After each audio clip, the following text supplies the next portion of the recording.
while as beautiful as it was, it damn near took me out. It was one of those challenging things I've ever done in my entire life.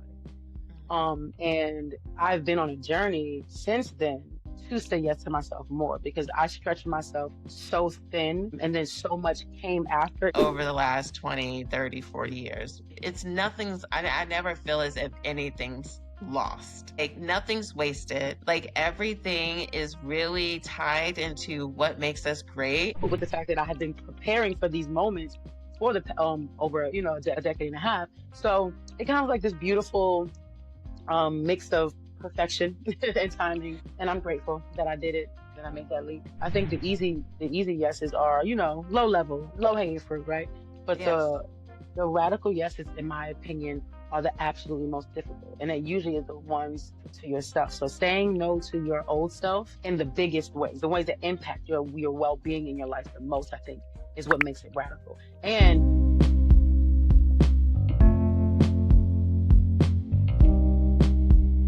Turning 40 is more than just a milestone. It's a time that we often are finding ourselves in a position of wanting to wake up and really live a life that fulfills us and makes us excited because you can actually live life on your own terms. So, today on the Life Over 40 podcast, we're going to be talking about what it truly means to say yes to yourself and to stop shrinking and walk boldly in your truth. Today, I am excited to introduce you to a guest slash friend slash ex work partner, all of the fun things. And her name is Nina. And the good thing about we met each other because she has a brand. Well, she has different brands, which we'll dig into that before we really jump into it. When I first met her, she had a private chef business and catering business in Baltimore, Maryland. The thing about it, though, is over the years, we've probably known each other now at least 10 years, I mhm. would safely say.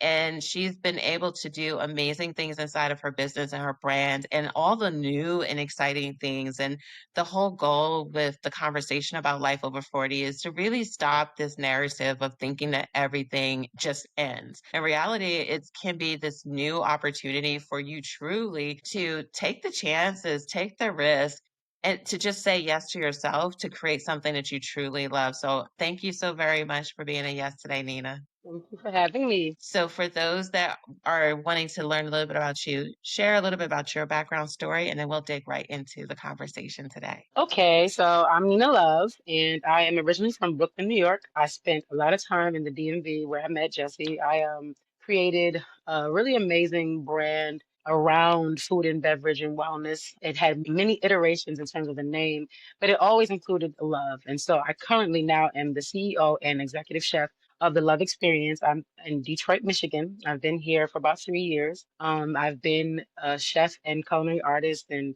event curator for the past 21 years. I just turned 41 two Sundays ago. So actually 22 years now because I got started when I was 19. Wow, that's Wow. crazy. And so yeah, I am very committed to and passionate about spreading love through all the gifts that God has given me. Food happens to be the main one currently in my life, but I'm an artist at heart. So one day I'll get back to the mic and singing. Music is my first love and passion. So I'm an artist. So all the things I love to dibble and dabble in holistic wellness. I'm a holistic certified holistic wellness practitioner as well. So I teach people how to use food, plant-based food specifically, herbs, essential oils, crystals, all kinds of healing modalities to really support them to live their best life. Yeah, I'm just a lover girl, and I'm just out here slinging love any way I can. But nothing's wrong with being a lover girl. Like, I think that even as someone that can witness how you care about your food, you care about the people that you care for, and has always been able to be infused in everything that you do. And not just from a branding, because I feel like now, this day and age, people do things because of like branding. And you can Mhm. tell, like, okay, this is not your vibe. Like, Yeah, I thought this is authentic. what this is a part of your marketing plan only, Mhm. but you're very consistent with that and also with just the holistic approach. Like there's some chefs, for those of you, of course, you might not be in the industry, but there's some chefs that really don't have that approach of making sure they're putting good foods in what they're cooking, ingredients. And that also is a way to show love Like, what really got you synced to wanting to have that at the center of why you do what you do? Well, I think it started a very long time ago when I was a child. I had one of the most amazing grandmothers on the Mhm. planet of all time. She was literally the textbook definition of unconditional love to a fault, to be honest. Now, our modern day Black women, we're a little bit more boundaried up and a little bit more committed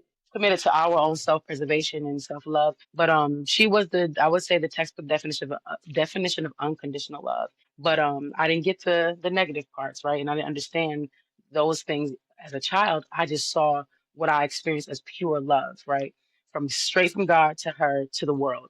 And witnessing that and being so close to her, I feel like it like transmuted me into a mini version of her in that way. From the very beginning, since I was a little girl, I've always just been a very loving person. A very healing has always been. I didn't know, I didn't have the language for it, right, when I was a kid, right? Mhm. But I feel like I always had this like healing, loving vibe about myself. And being an artist, naturally, I feel like artists are just passionate. We're really just Yeah, like about whatever the thing is. And so it started with music, right? yeah, Because like I said, music is my first love. And so singing was my first introduction into the world of art. And it naturally just kind of like transmuted once again when I discovered culinary arts and that I was really good at cooking. I kind of just took that love and my whole entire beingness and put it there. I'm not gonna say took it from music and put it in food. The music did go down a lot in terms of my output and my engagement in the arts in that way, and it's kind of taken over my life for the past 2 decades. But it's okay because my time is coming again. It's always been who I am, and so yeah. authenticity is important to me. And so that is first and then business. And so I think that that's a great way to build because if you are authentic and true to yourself, it permeates every piece of your business and who you are. And I get the consistent feedback similar to what you just said, and that makes me so happy. So thank you for sharing your experience of me. But I've gotten that feedback for the past 20 years, and that makes me really, really happy. And it makes me feel like I'm living out my purpose because people get that it's really who I truly am and that it spills over into everything, not that it is a gimmick or a marketing ploy, that it truly is who I am. My team operates in the very same way. They get what I'm up to, and they're enrolled in that vision of spreading the love. And it kind of is who they take on, even if it's not who they are. When they're on the clock, when they're at an event, that's who they become. They become the love experience because that is what we're promising. And I just think it's me being authentic and being true to who I am. And this industry is absolutely bananas. It's crazy. Only crazy people are in the event industry and the food and beverage, right? So I'm like, if you're gonna be in this crazy, mad world, right? It might as well be authentic and it might as well feel good to you. And so I think that's where it comes from. This is commitment for me to live my best life and be fulfilled in it. And I love how you see it and how it's been something you've been really operating in, you said for the last 20 years. But you did make this big change to move to Detroit in the last 3 years. And you do sometimes find that there's a larger feeling of fear with making the decision to jump out and do something different. So, what would you say was that really driving force to one, play big or to just take a chance?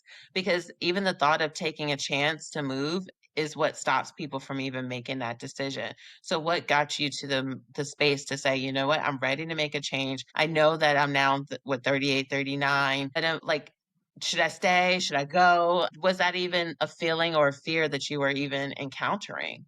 Can we cuss on here or not? Yes.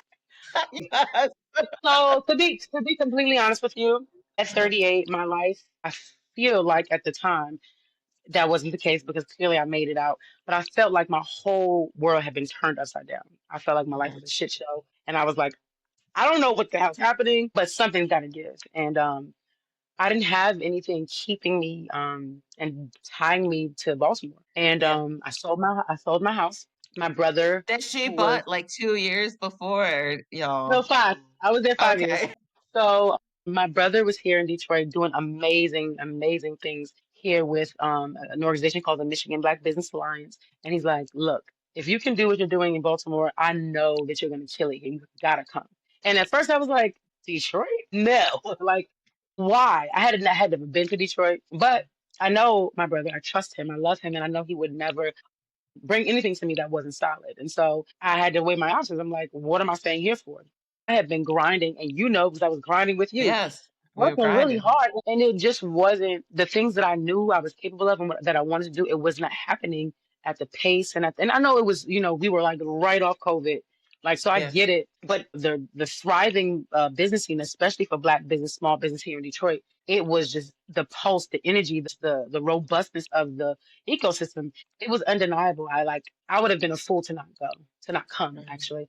Um, and there wasn't as much fear because my brother was here. I felt, comfortable, confident. My other brothers are here too. My whole family, pretty much my whole family's here now. Not the whole thing. We have a big family, but a lot of us are here. And for the same reasons, coming for opportunity to expand our businesses, to grow and develop, as entrepreneurs. But yeah, there wasn't any true fear. It was more so, how the hell am I going to do this? I've been doing this in the same spaces for a very, very long time, as my base. Of course, I traveled down to Miami to do things. I went back home to New York to do some gigs and work with folks and partner, but I never had another home base outside of the DMV. Even when I went to Atlanta for that small stint, I was working for folks. I wasn't like an entrepreneur at that point. So it wasn't fear. It was more so, how the hell am I going to do this? Because I've had built up such a nice, brand and, following and client list.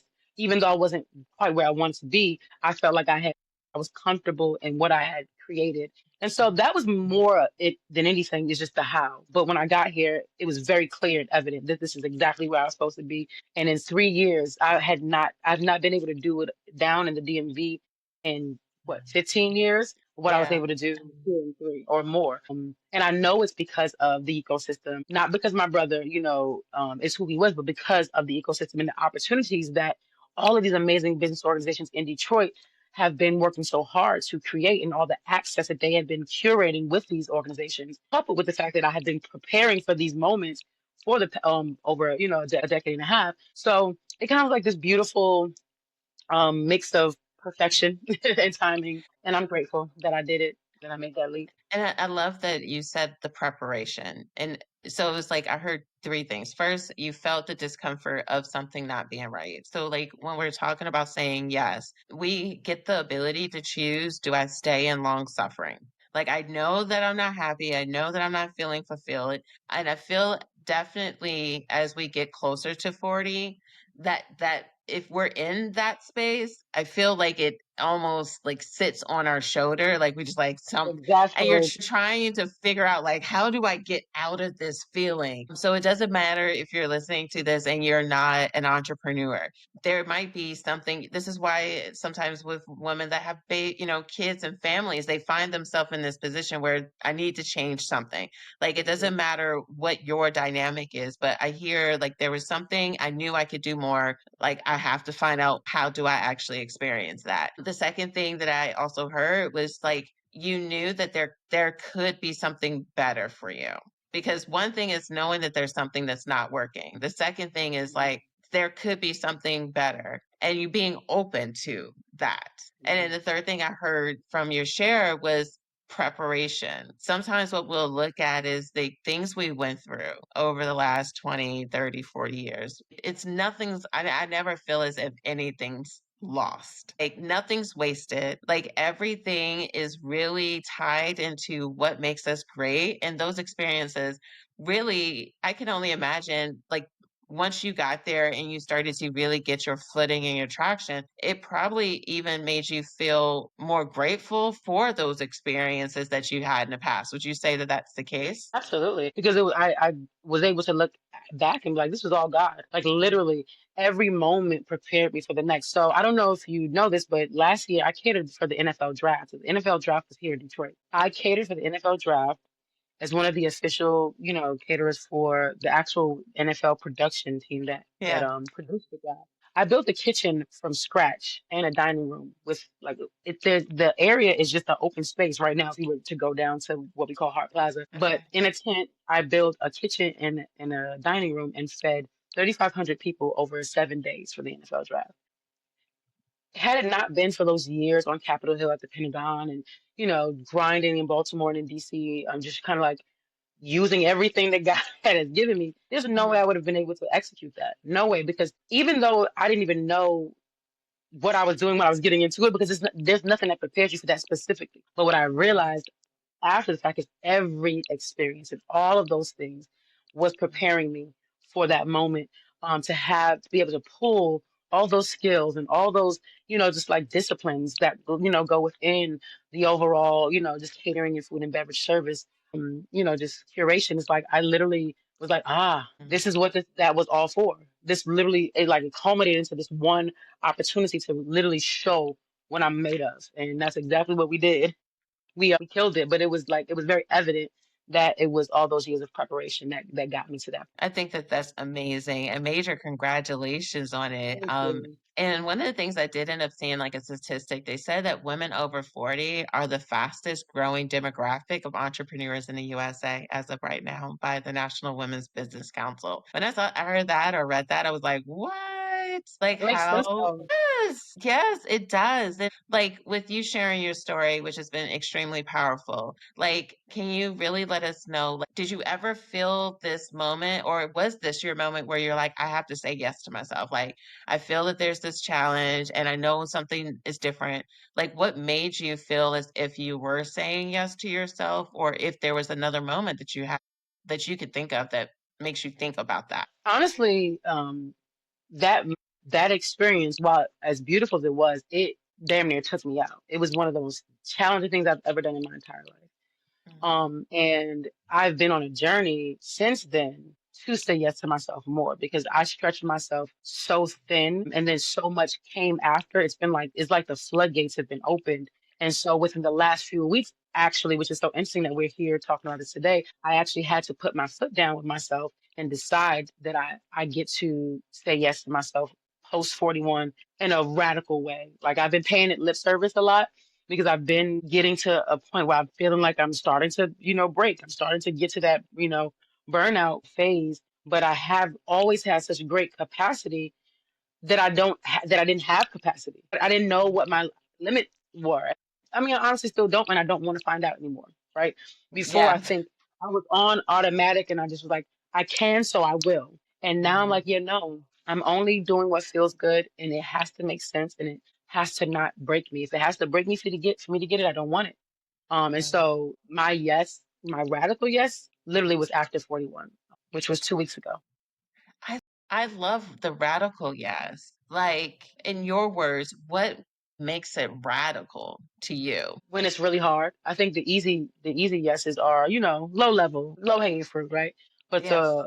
the radical yeses, in my opinion, are the absolutely most difficult. And it usually is the ones to yourself. So saying no to your old self in the biggest ways, the ways that impact your well being in your life the most, I think, is what makes it radical. And identifying where you've been out of integrity with yourself, which is what I have been doing over the past 2 weeks. And the most like the major violations around integrity with yourself and then saying yes to yourself in those ways. Those are the at stake. This is way higher than a low level, kind of yes. So that's what I mean when I say radical, like the ones that you've been playing yourself with yourself, right? Those are the Yeah. radical ones.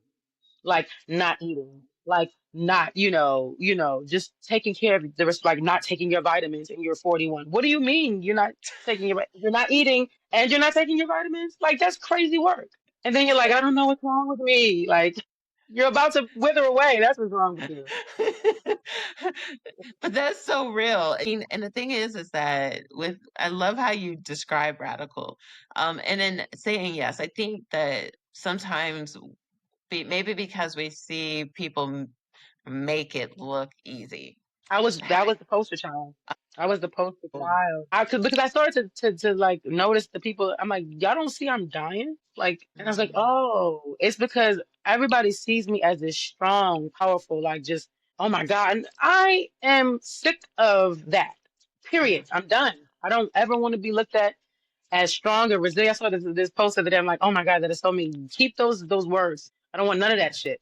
I want I to know. be in integrity with myself. Like I want Yes. the things, I want my business to thrive and expand, and I want to scale, absolutely. But I have to do it in a way that makes sense, in a way Yeah. that is in integrity and also just feels good. Who wants to Mm. be literally days? There are days where there's literally 2 or 3 hours of sleep, sometimes, if that, or Mhm. like 6 or 7 events in one day. Like, Mhm. no, no. Mhm. And why would you ever even do that? Right? Like that's how I'm talking to Yes. myself now. But that's real because that can even relate to like parenthood. Like I've Mhm. even said to some people like I literally like, I don't wanna be a superwoman. Please don't put me in that category. Like, I don't wanna do and be all things. Just because I Burn my can cake, doesn't please. Yes, Burn I'm it. like, I don't desire those things. Like, I because here's the thing, is why would I sign myself up to be anxious all the time? Nervous system jack. Exactly. Like, not even able to relax. Like, I'm at the point now that even if I have a down day, my mind is still going. And I am highly aware that that is not good. Like, how can I allow this to still be what my truth is in another 20 years? Right now, I'm so, I'm getting by, but like, if I can't even turn my mind off now, how will I be able to enjoy retirement? Or if I will even allow myself to enjoy that? And so, like with saying yes, there is going to be those moments where I'm sure, even with setting boundaries in work or setting boundaries with family or even setting boundaries with yourself, like those are the things that are can sometimes feel as if are a challenge. And many women do feel stuck or lost or overwhelmed in their 40s. And like what really got you to point to really wanting to find the clarity and claim your truth of this radical approach to just your boundaries and everything like that. Honestly, I want to be a mother soon. Mm, And there's no way that who I've been being is going to work as somebody's mother, you know. And so as I think about the kind facts. of mother that I want to be, I'm like, yeah, your child deserves way more than that. And how are you going to even prepare your body to carry a child if your nervous system is out of whack, your cortisol levels are off, you're just wired, you can't turn your mind off, like all those things. It's like, yeah, and I want better for myself so that I can be the best mother I can be, right? And then Mhm, also, I've worked really hard for so long, and I'm like, I want to enjoy my life. I've mhm, sacrificed a lot of time and a lot of energy and a lot of not being able to connect with friends and loved ones and lovers and partners. And I'm like, I don't want that anymore. I don't want people to be so conditioned that, oh, I know you're busy. Like, I hate when I talk to my family and friends and loved ones. They're like, yeah, I know you're busy, but that conditioning makes me sad, you know? And I mhm, appreciate the flexibility of understanding that my life and my schedule, are crazy at times. But I want to go on vacation whenever I want to. Go spend a couple days in a city that when I want. Go back home and chill with my parents when I want, or have a night out and not worry about it. I can't stay out too late because I got to be up at 4:30 in the morning because I gotta, like I'm not saying those days won't ever come, but that have been the majority of my existence for the past however long. And I'm like, I don't want normal per se, right? I joke every now and again, like, I just want a normal life. That would never even exist with my ADD brain. However, I do want a life that feels good to me, which is a yeah, balance, right? It's rest, real, real rest, which is radical in and of itself as a Black woman entrepreneur, right? yes, Capitalism has done a number on us, especially Black women, and I'm not interested anymore. I want to have thriving businesses, and I want to support other business owners and by way of coaching and teaching and consulting. But I want to do it in the way that feels good, that's of integrity, and be an example of that. 'Cause I've been an example of the strong Black woman that has the cape on and can do all the things until she breaks, and I don't want to be that anymore. That doesn't feel good. I don't want people to look at me as an example of that and be like, "Well, I can do it because Nina did it." No, no, no, no, no. I want you to look at Nina rested, right? Well mhm, rested and balanced and pouring into herself and her friends and her family and her loved ones and having a thriving business and being successful. That holistic, kind of model is what I'm looking toward and forward to, just to live out the rest of my days, reaping the benefits of like all the seeds that I've sown, as yeah. opposed to continuing on automatic what I've known to get to this point. And I think that that is even just a cultural thing. Like, I feel Mhm. that there's been this narrative that we couldn't have both. And I can't speak for other races or cultures, but in the community, I know that sometimes there's been a narrative of like, look at the Halle Berry, like all these successful Black women, but they're all single. And it's this narrative that both can't exist. I can't have success and also have love, have a healthy family. But it takes time, it takes us to take the time to be introspective, to think to ourselves, like, am I really living in a space where both can even exist? What am I willing to give up so that both can exist? And so, even when it comes to being a parent, I've been having a lot of conversations with people about parenting just in my personal life, and if I want to go that direction or not, or be a foster parent. But the reality is that If I was to adopt a child today and try to keep the workload I currently have, that would require me spending a ton of money to have resources so that both can exist. And if I don't want to be spending the amount of money, and if I don't want someone else to have to parent my child, because Mhm. essentially that's what it would be, making Mhm. sure my kid is always somewhere just so that they can still feel touched, but it's not touched by me, so that both can exist. And nothing's wrong if that is your truth and that's your reality. But like what Nina's sharing is like being clear about what is integrity and alignment of who you want to be in your family and your work and your personal life. It takes the moments to be there and understanding when you're not operating in that alignment. Like, are you, in order to ensure that you are still, let's say, on this path in the next year, what types of measures are you going to be doing to keep yourself on task and aligned with this? So, for one, I have started to enroll other people in my vision of what it is that I desire, right? So people that love me and care about me and see me, not just, oh, hey girl, but like actually see me, that are committed to my well-being, like that want to see me rested and successful and balanced. Being bold and brave enough to say, hey, this I failed myself and I no longer want to fail myself anymore. And this is what I'm up to and I need you.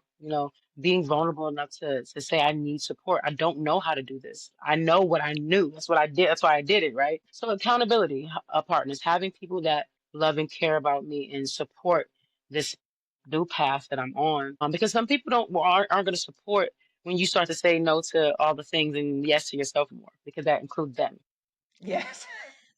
So the people that are staying for me in my holistic vision of my life, asking them for support, and keeping them up to date on what I have going on, or what I'm promising myself, or what I'm committing to myself, so that they can check in. Hey, you said you wasn't gonna do X, Y, and Z. You doing it, or you said you were doing X, Y, and Z by this date. Are you? Where are you on that? That is what I feel like is going to take, because all the other, I mean, to be honest with you, my ADD will have me doing all the things for the rest of my life all the time, because Yeah. that's just how the ADD brain works. And because we have the capacity, we just don't have this. We don't have a cap.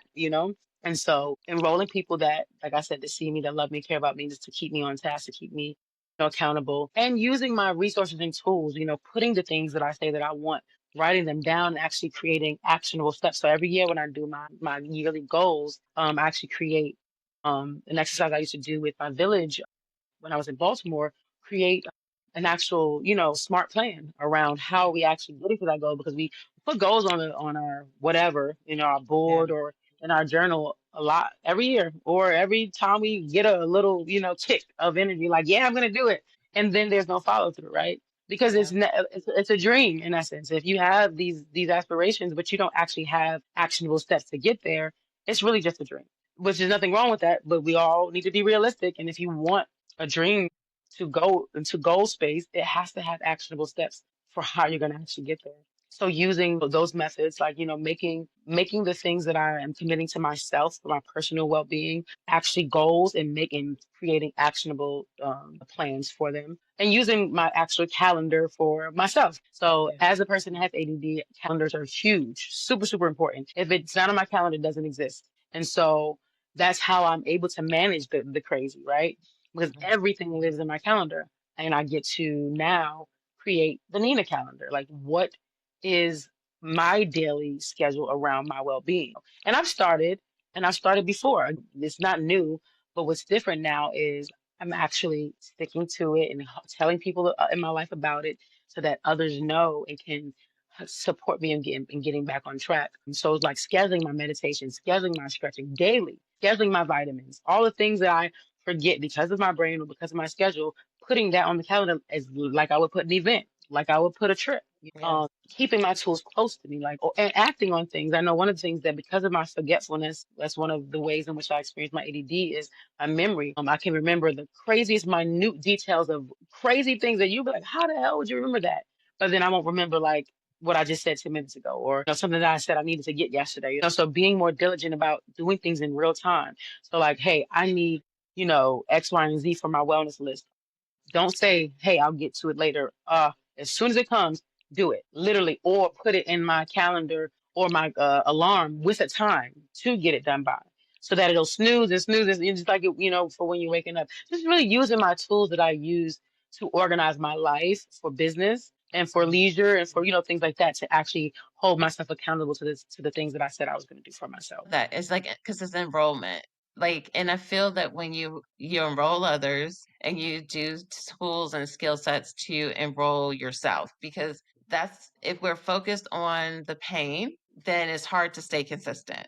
Like, but focusing on like what you're trying to build in an inspiring way. And I would assume by having these daily things, it almost helps with recreating the actions that you're wanting to be doing compared to because like you see vision boards and like people put houses and cars like okay like what does that mean like but how are we going to get this house or what we're going to do to step into that or be because it ultimately comes down what person are you going to be Who's it going when to you're require you to be to get there?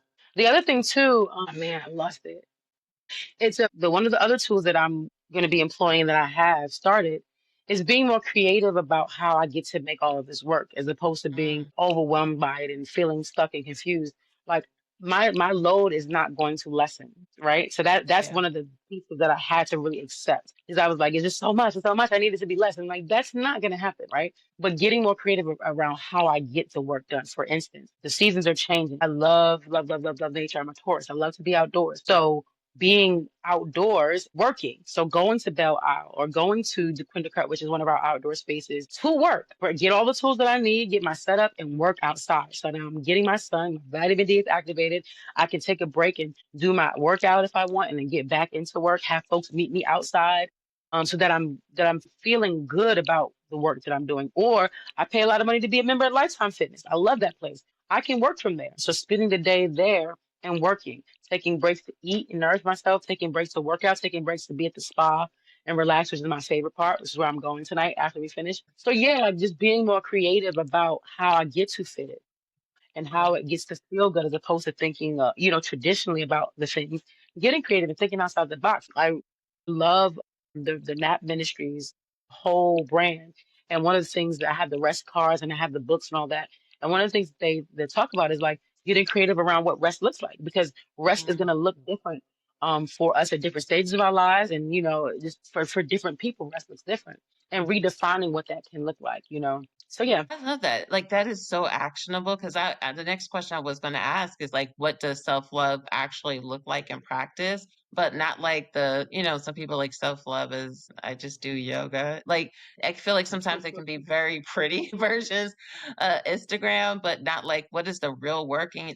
You gave some really great actionable steps, and I love the fact of you saying knowing like going outside doing work or even knowing that if you shift the environments in which you're working, like you're paying for this great membership at the gym, like why not work in there so that you can get yourself into a space that helps with shifting how your energy is instead of like that's why even before this we started recording I was at my co-work space because I woke up and I was like I am if I'm home all day I will do absolutely nothing.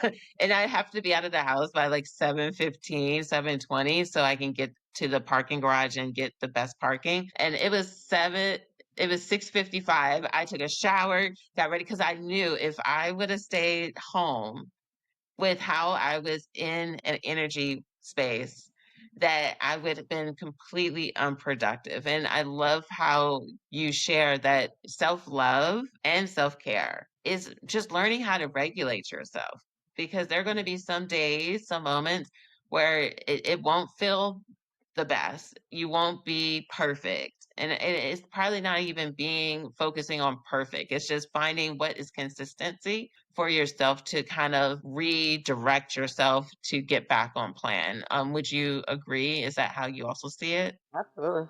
Aw- Absolutely. Awesome. So for you then, which you consider like self-love when it comes to saying yes to yourself daily. Allowing myself, giving myself permission to experience joy and pleasure. because I usually am so focused on work and producing. That's who I am. So taking moments to experience that, whatever it may look like, however short or long, because that I deserve it, and I always preach it. And that's another thing I want to be more of integrity and consistent with how I share and coach and teach folks. I want that to be more in alignment with how I actually am treating myself, which is the integrity piece, because that hasn't been the case for so long. And doing my work.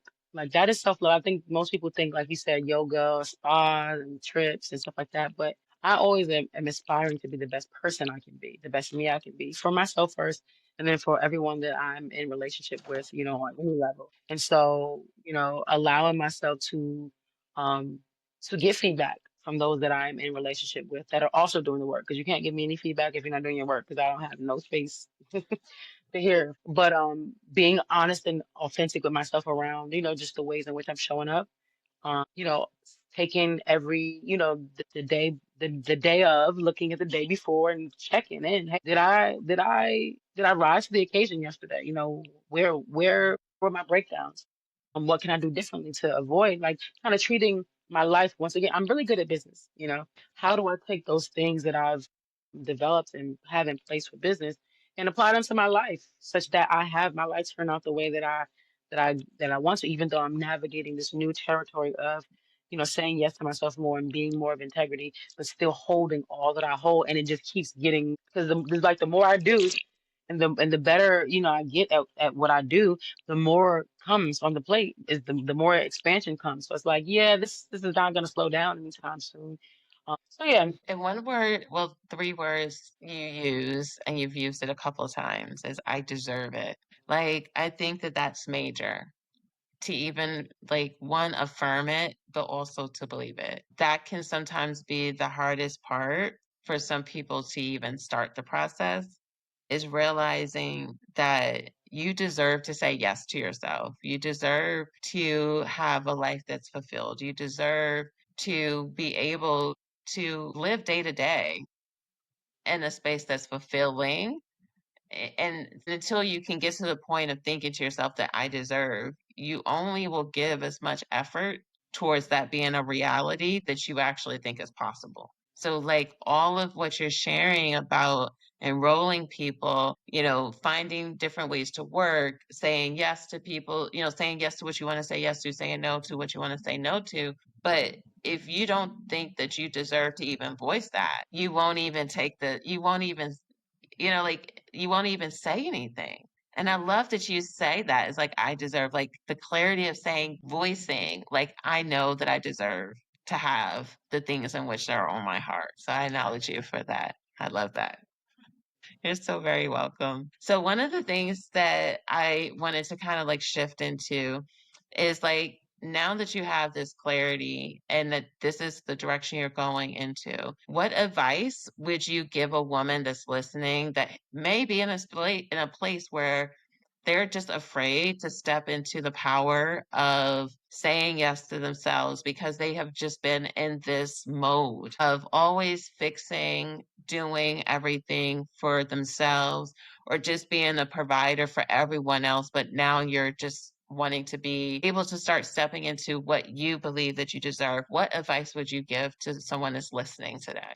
I would say go deep within and really do the work, because though all those things you mentioned, there's something underneath that usually leads to something that still needs to be healed within us. Mhm. The reasons why we don't think we deserve, why we don't think we're worthy. A lot of times the overdoing is a distraction for getting to the bottom of what the thing is and doing the work. So I would say that, go inward, stop, literally stop everything and go inward and really dig deep and and answer the call, because it is a calling to really do deep work. And that's why a lot of people don't do it. It's not easy. It ain't for the faint of heart, but what's on the other side is just so worth it. It's so beautiful. And the other thing I would say is just really stay really connected to your source, whomever that may be for you, whatever your practice looks like. Stay really close to your practice, even as things shift and you change and grow. And even if it's not formalized, just we all know what we hold deep within our souls and our hearts, and that is what keeps us afloat a lot of times when things seem like they're chaotic. I know for me it does. But I look around sometimes, I'm like, how the hell am I doing this? And I'm like, it's nothing but God and my ancestors and all the angels Yeah. that surround me. 'Cause it doesn't make sense. That's how I know Yeah. it's so much bigger than me, you know? And I feel like my life's work and me operating how I operate is part of my practice. The gratitude in which I operate and in the abundance and the spirit of service and love is literally what covers and protects me and shields me and keeps me expanding and abundant, you know? So yeah, those are the two things I would say. Awesome. And so you've been so transparent about your space and your journey. And granted, I did say that you've said that I deserve, but I'm kind of curious. What is one powerful affirmation or belief you believe that, or belief you live by that helps you stay in alignment with your purpose, even if it's not the I deserve? Do you have a affirmation or a belief that you have as your focus for your purpose?